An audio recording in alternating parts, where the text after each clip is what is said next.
Berbicara tentang pengasuhan anak, berbicara tentang pendidikan anak, pasti tidak bisa kita lepaskan dari apa yang namanya kecerdasan. Benar kan? Berbicara tentang kecerdasan, tentunya sangat erat hubungannya dengan aktivitas otak. Oke? Nah,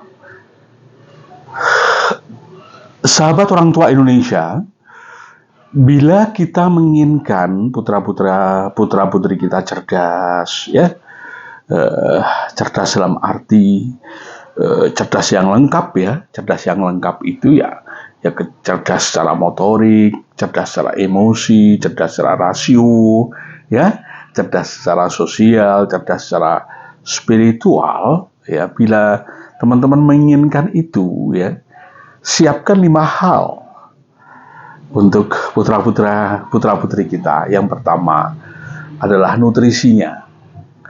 Pastikan nutrisinya oke, ya. Banyak sekali kajian-kajian kemarin yang kita sudah sampaikan di YouTube ini, ya, pentingnya sebuah nutrisi apa saja kira-kira. Yang kedua adalah lingkungan yang variatif. Semakin lingkungannya semakin variatif, ya, semakin baik, ya. Tentunya yang dimaksud variatif ini tidak monoton, tidak itu aja. Nah, bagi anak, lingkungan yang paling disenangi oleh anak adalah adalah mainan. Maka siapkan mainan-mainan yang variatif untuk putra-putri Anda. Tentunya para orang tua harus bisa menyiapkan mainan-mainan yang compatible, yang tidak merusak. Merusak apa? Merusak tahapan tumbuh kembang otak anak. Alias, Anda harus bisa menyiapkan mainan-mainan yang bisa mensupport, bisa mendukung, ya, perkembangan tumbuh kembang otak anak. Ya. Ini catatan hal-hal yang prinsip. Yang ketiga, dalam proses pengasuhan dan pendidikan tentunya menghasilkan sebuah pengalaman, ya kan? Menghasilkan sebuah pengalaman yang paling baik sekali, yang wajib dirasakan oleh putra-putri Anda adalah pengalaman emosi yang konstruktif, atau juga disebut dengan pengalaman emosi yang positif, ya. Berikan suasana-suasana, lingkungan-lingkungan yang variatif tadi dengan emosi-emosi yang positif, emosi-emosi yang konstruktif, ya. Seperti apa sih, Dok? Hindari komunikasi dengan anak pada saat mengasuh anak, pada saat mendidik anak dengan komunikasi yang temperamental. Itu salah satu contoh. Hindari. Ya, buatlah komunikasi yang sejuk, sedemikian rupa sehingga komunikasi yang sejuk ini akan menjadi referensi anak ketika dia mengelola emosinya. Oke, ketiga, ya. Sekarang yang keempat, berikan dia rangsangan rasional.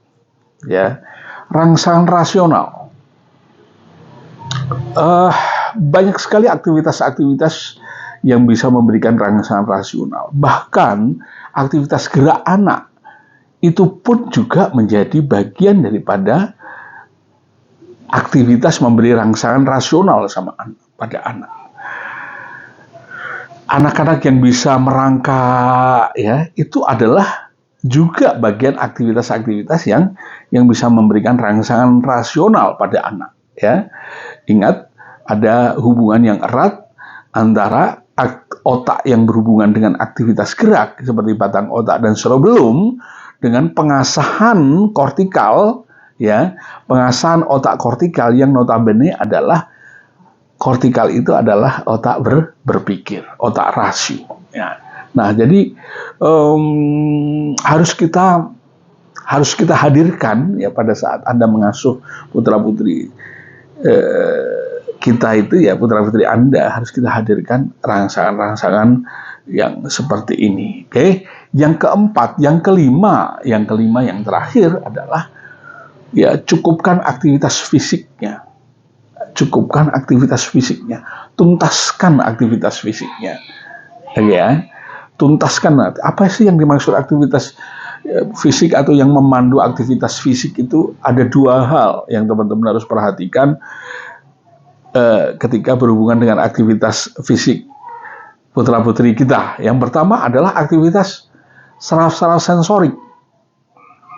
Ketika anak lahir, sistem saraf sensorik sudah berkembang amat sangat baik, ya teman-teman ya, sudah amat sangat baik sehingga teman-teman bisa melakukan rangsangan-rangsangan saraf-saraf sensorik dengan tuntas. Yang kedua adalah saraf-saraf motorik, ya. Anda harus berikan rangsangan juga itu, ya.